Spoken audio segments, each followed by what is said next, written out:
Hi, you're listening to This Is Not Your Practice Life. I'm your host, Macy Renee, and we are going on a journey together, my friends. I'm a certified life and emotional intelligence coach. And if you really want to step into your highest self, there are a few non-negotiables you're going to have to learn, and I am just the person to help you do it. No matter your past, I'm here to help you create a more fulfilling future. So stick around with me. Not only will I teach you how to navigate your brain's daily mind drama, but I'll help you actually understand your mind, your emotions, why you do the things you do, and why others do the things they do. Most importantly, I'll help you build the self-awareness skills to create whatever results you want. It's never too late to change the trajectory of your life. After all, this is not your practice life. Hello, ladies and gents. Welcome back to another episode of This Is Not Your Practice Life podcast. My name is Macy, and I am so happy you are here today. So once again, today we have a requested topic from someone in my audience over on Instagram. I recently shared an anonymous link so that anybody in my audience could privately send in topics that they wanted me to cover on the podcast.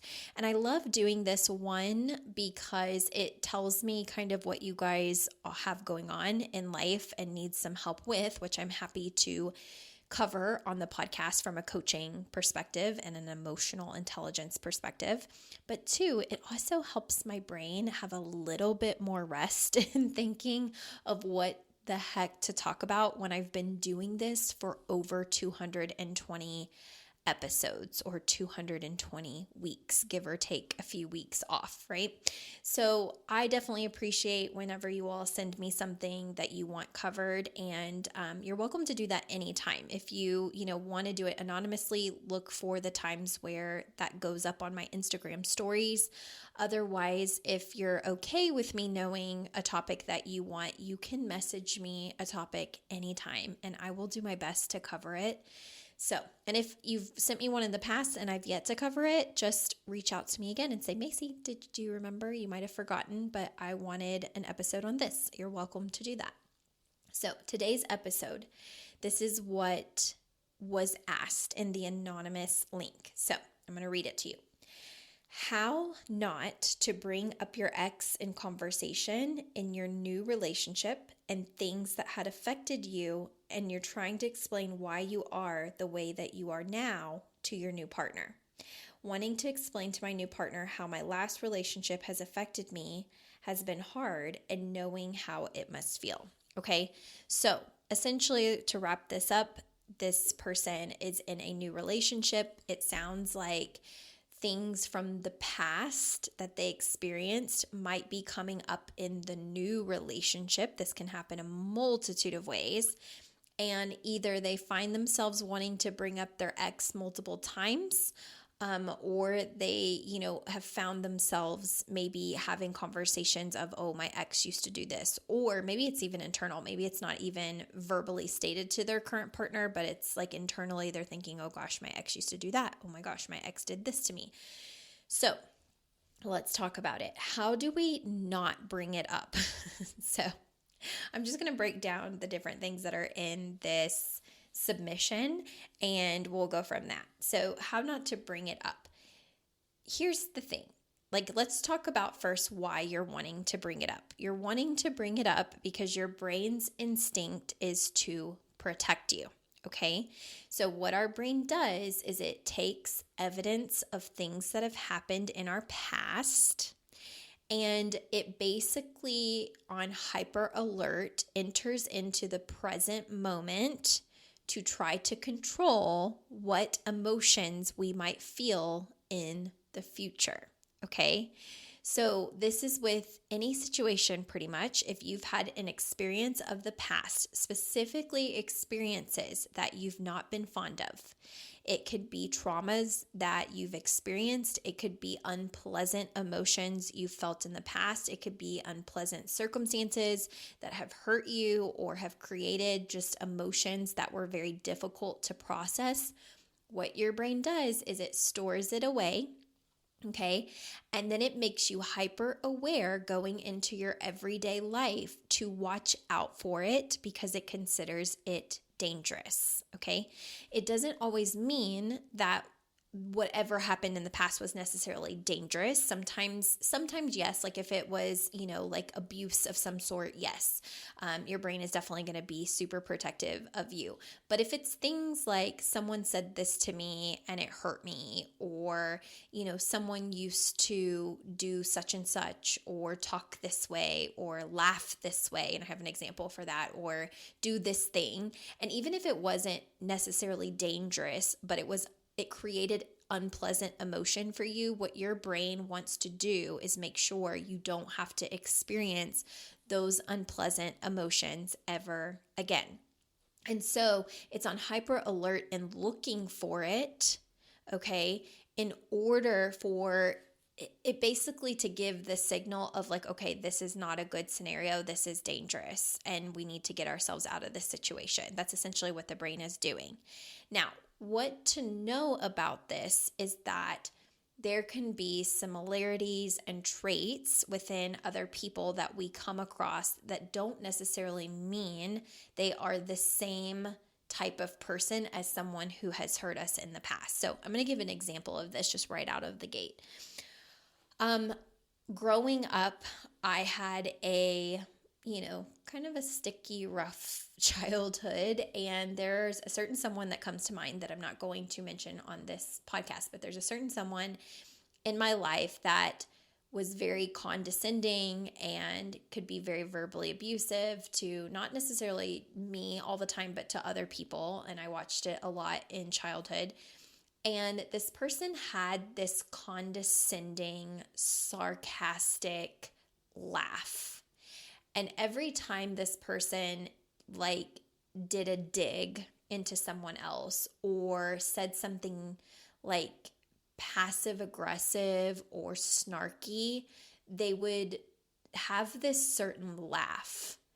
And as a kid, it never sat well with me. As a teenager, it never sat well with me. As a young adult, it never sat well with me. And even in my day-to-day now, when I hear it, it's still like nails on a chalkboard because it's not just a laugh like, haha, that's funny. It comes along with insults and kind of degrading behavior. So I don't like that particular laugh, okay? Now, fast forward to whenever I started dating my husband. I remember one specific instance we were talking about something. I can't even remember what we were talking about. I feel like he maybe made a joke about something and he laughed. But his laugh went through me like lightning. Like, seriously, I was beyond triggered by it. And I know triggered can be an overused word. So, we can even replace it with very emotionally activated. I was very emotionally activated.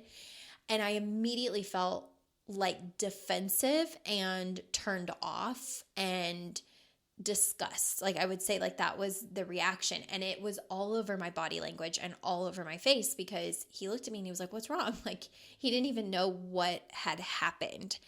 And I was just like, oh my gosh, that laugh. And he was like, "What?" Like I thought it was like, it's a joke. Like I was laughing. I thought it was funny. And I had the hardest time back then explaining like, no, so and so does that laugh, and that laugh, I associate it with like such horrendous behavior. And what my brain was doing, I could actually see it at the time. My brain was associating it with like, this is dangerous. I shouldn't date this person. I don't like how this just made me feel. They're probably the same way as this person that I cannot handle in my life. And my whole brain was like, abort mission, abort all of the mission.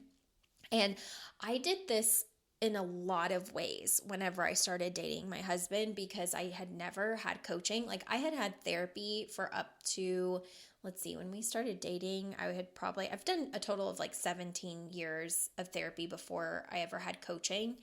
So I don't remember how many years of therapy I had up to that point, but I had never had it in terms of like how it was going to impact my dating life or how it was going to impact my relationships. Like I had never talked to a therapist really about, hey, this is everything going on with my family and now it's coming up in my relationship. So I didn't really make a lot of these connections even until I found coaching and learned like what mindset meant and what emotional intelligence was and what emotions meant, to like how you process it and all of that kind of stuff.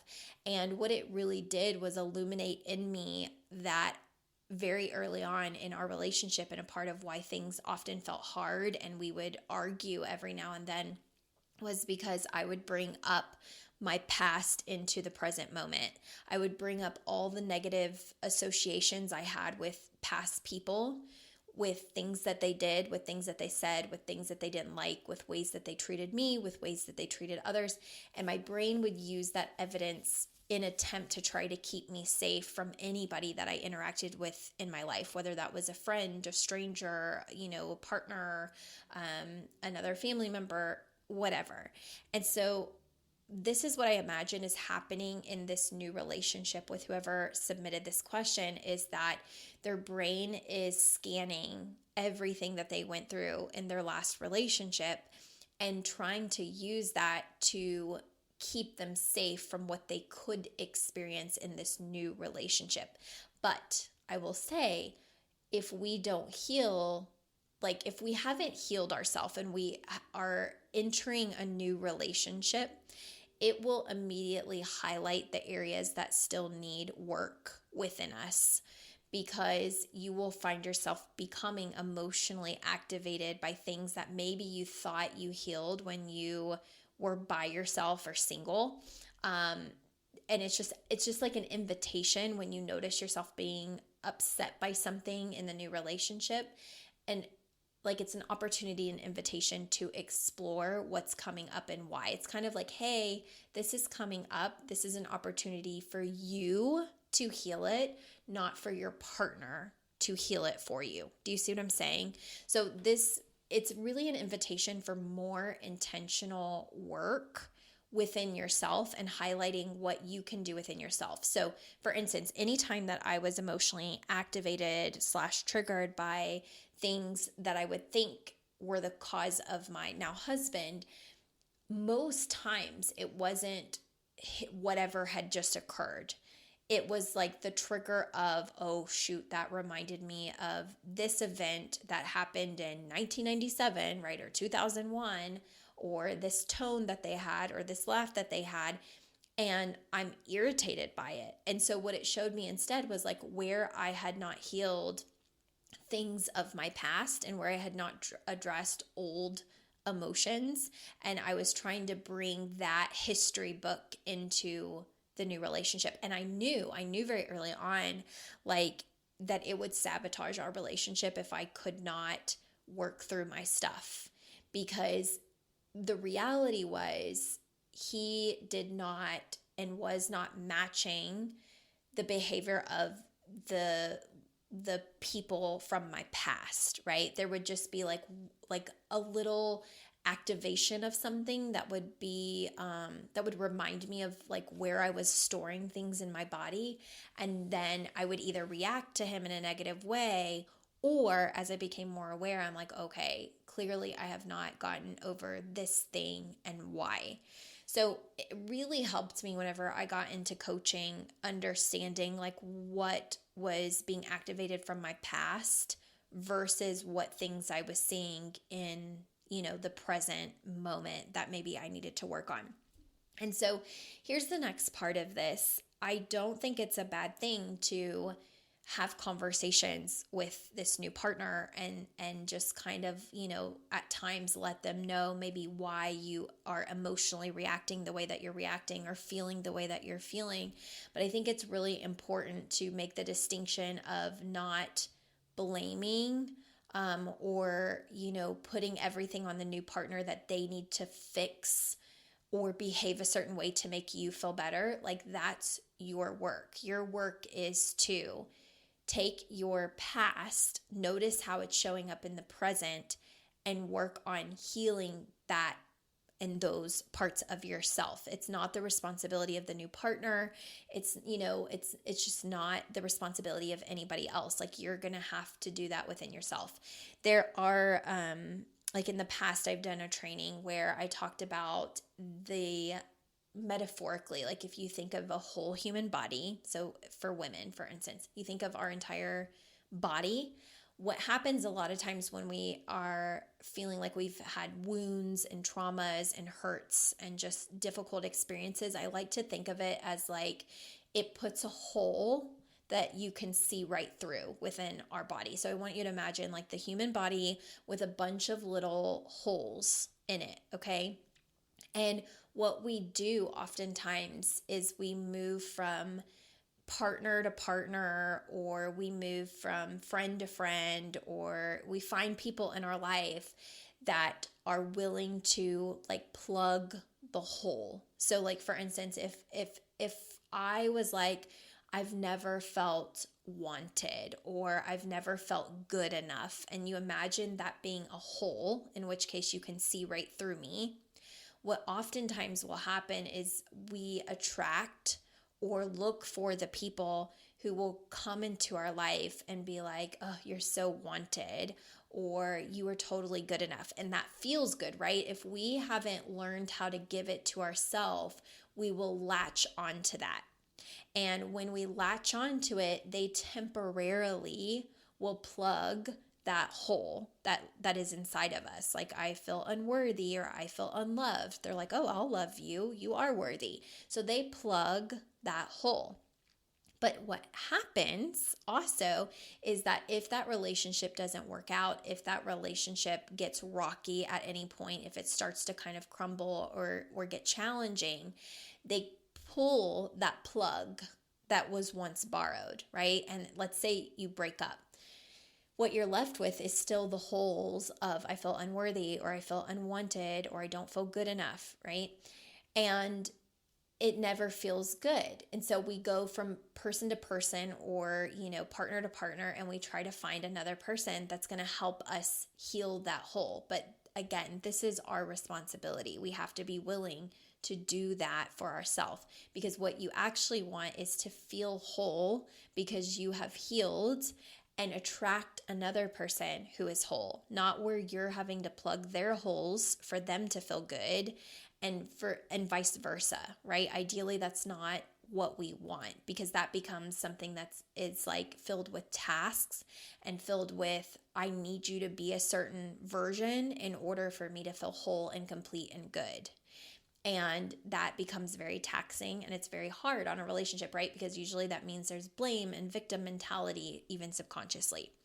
So it's great when someone can offer us love, but we want to love ourselves deeply first. It's great when someone makes us feel wanted and appreciated, but we need to know how to do that for ourselves first. So if we're feeling triggered by things that are happening in a new relationship, we need to be willing to look at how much of that is coming from the past and old behavior. And if I'm really honest with myself in the present moment, is my current partner actually exemplifying the same behavior that used to really hurt me?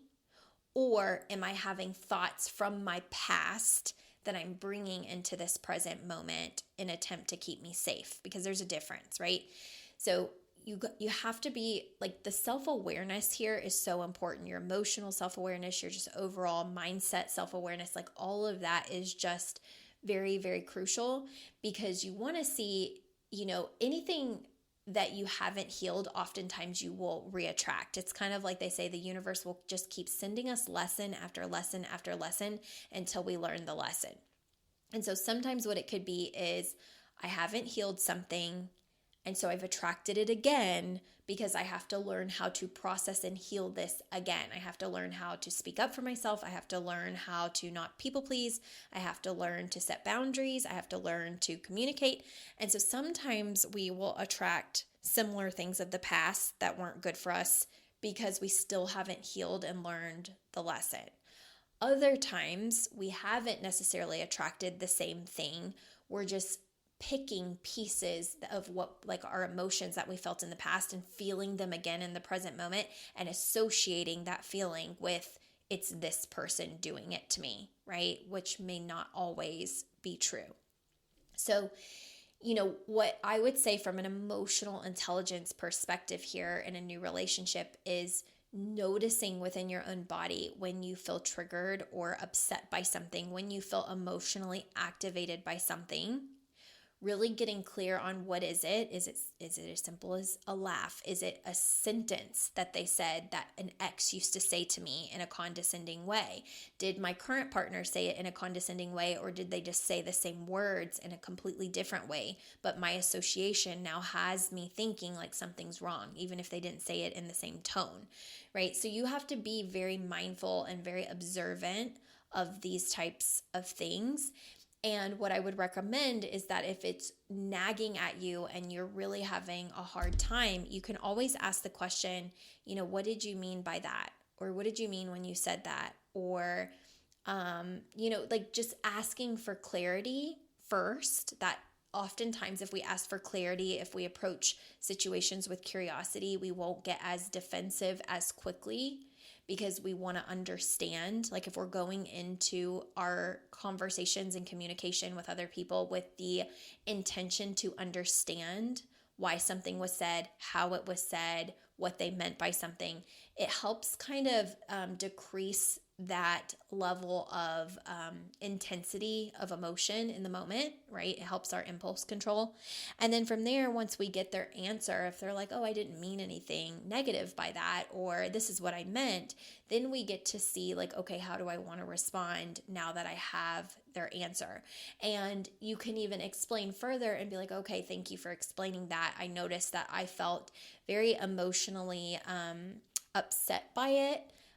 I think because those are similar words that were said to me in the past, but they didn't have good meaning, or they didn't have a good tone with it, or it meant this in my previous relationship. And so I'm very hyper aware of that. So when you said XYZ, or when it was said like this, I noticed my body having this sensation of, or anxiety, or feeling myself get upset. So I just wanted to ask for clarity.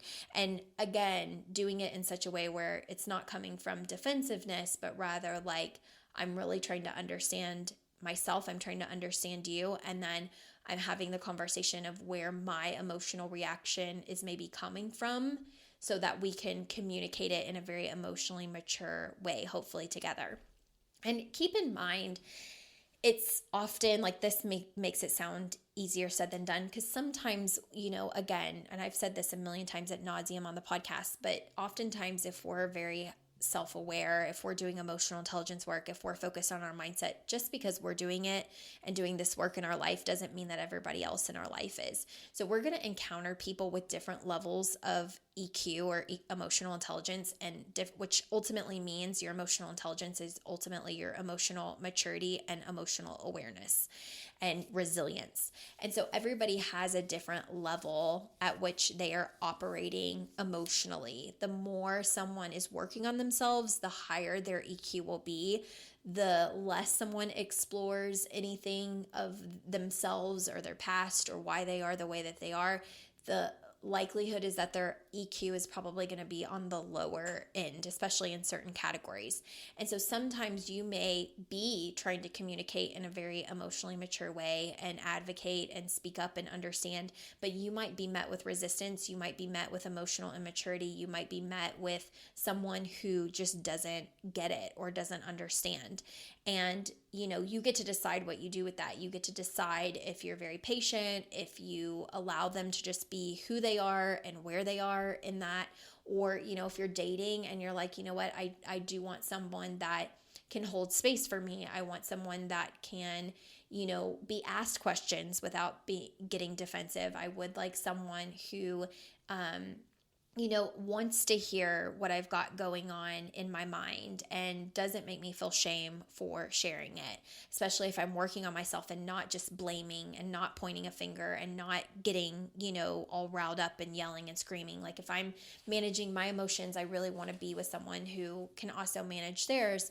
And so you get to decide how you navigate it. You either just accept people for who they are, where they are, whether they are playing at a similar or same level as you or not when it comes to EQ and mindset, or, maybe they're not. And you find that in the relationship you want to have, whether that is friendship, romantically, family relationships, whatever, you get to decide like how much time you spend around that person, what the boundaries are going to be, what that relationship really is going to look like based on, what's important to you in your life. So I hope that this episode kind of helps with, how do I not bring up my ex? It's very much a choice to not constantly bring up the ex, and rather, I would say when you feel very emotionally activated by something and it reminds you of your ex, ask, why does that remind me of my ex? Why did this moment or this conversation or this tone or this, experience just remind me of my ex? And rather than become reactionary immediately and shut down in the new relationship, really get clear on what was it? What was it? And, why did it bother me back when my ex would do it? What did it mean? How was it? How did I take it? How was it meant to be taken? And is that the exact same situation that I'm in now? If yes, do I need to be in this relationship? If no, and it's just my brain trying to protect me, then I need to work on creating safety within my nervous system, healing what, came from my past, maybe having some conversations with things that I can't resolve within myself. There's always the opportunity too, if you're having trouble doing this on your own, it's having additional help, right? Going to a therapist and talking this out, having a coach, just someone that you can talk this out with to really see where your mind and emotions are, so that way you can approach and be in your relationship with a lot of awareness and not bringing the past subconsciously into your present and future moments, okay? And the last thing that I will say, and I shared this in a recent freebie that I did, is, we oftentimes try to create a new future with a manual and a history book from our past. And it's really important to know that in order to create a new future for yourself, you have to stop referencing the old history book of every chapter that you've already lived. And I think a lot of times we want to create new results and we don't know how to do that. And so we reference the old book. But the old book that we're living by has gotten us only up to the point that we're at today. So if you're wanting to behave differently, think differently, respond differently, experience new things, you have to go after new information that is not in the old history book. And so you get to determine what you're going to do to make sure that you make that happen for yourself, so that you're not creating the same patterns and results from the book that's already been written, right? You need the new chapter, the new edition of the book to create an experience in your future that you want to be different than that of your past. So that's just a reminder as well that, that might mean learning new skills, learning new things. And so seek out that information and make sure that you're not just constantly reverting back to the old history book that's already been written and has ultimately gotten you up to the point that you're at today. Okay. All right. I hope this episode was helpful. If you need anything extra, you can reach out to me for sure. If anybody needs anything on this podcast, just know you can always schedule a free 60-minute consult and we can talk about coaching and what you've got going on in your life and if there's a great option that would fit what you're looking for. All right. I hope you have a great week. I'll see you soon. Bye. Hey there. Thank you so much for joining me on today's episode of This Is Not Your Practice Life podcast. If you'd like to connect on social media, you can find me on both Instagram and Facebook at Macy Renee Coaching. And if you want to stay up to date on all of my offers, announcements, and inspirational emails, you can join my email list at MacyRenee.com. In addition, if there's a way that I can further support you in your coaching journey, you can schedule a free 60-minute consult at MacyRenee.com anytime you want so we can discuss the best options for you. I look forward to seeing you next week, and I hope you have an amazing day. Bye.